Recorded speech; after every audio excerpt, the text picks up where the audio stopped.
yaadannoo guyyaa goototaa guyyaa kabajamaa ulfaataa waamicha hirmaannaa ilmaan Oromootaa maraafu ilmaan Oromoo kan Minisootaa fi Noorzi Ameerikaa jirtan akkasumatti ammas kan addunyaa mararra jirtan maraafu jaallan keenya kan qabsoo bilisummaa Oromootiif wareegaman jaallan bara 1974 carcar gubbaa qorichaatti rasaasni bilisummaa Oromiyaa isaaniin dhuka'ee qaanqeen bilisummaa Oromiyaa walga'e Oromoo yoomiyyuu dagachuu hin qabnu.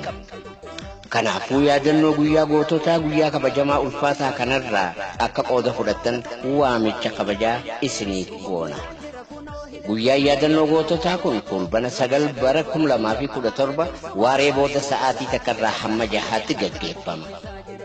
Teessoon teessumaa University of Minnesota 301 Avenue South Minneapolis.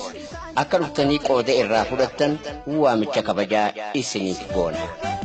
Hangafoonni qabsoo warri qabsiisanii lubbuttiin qusannee kan of wareegan. Dhihaadhaa qooda irraa fudhadhaa.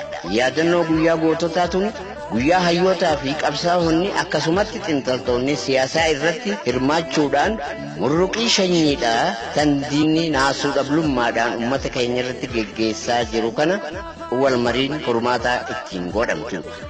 Xumura gabrummaa awwaala tolchuu irratti mariin ni gaggeeffa.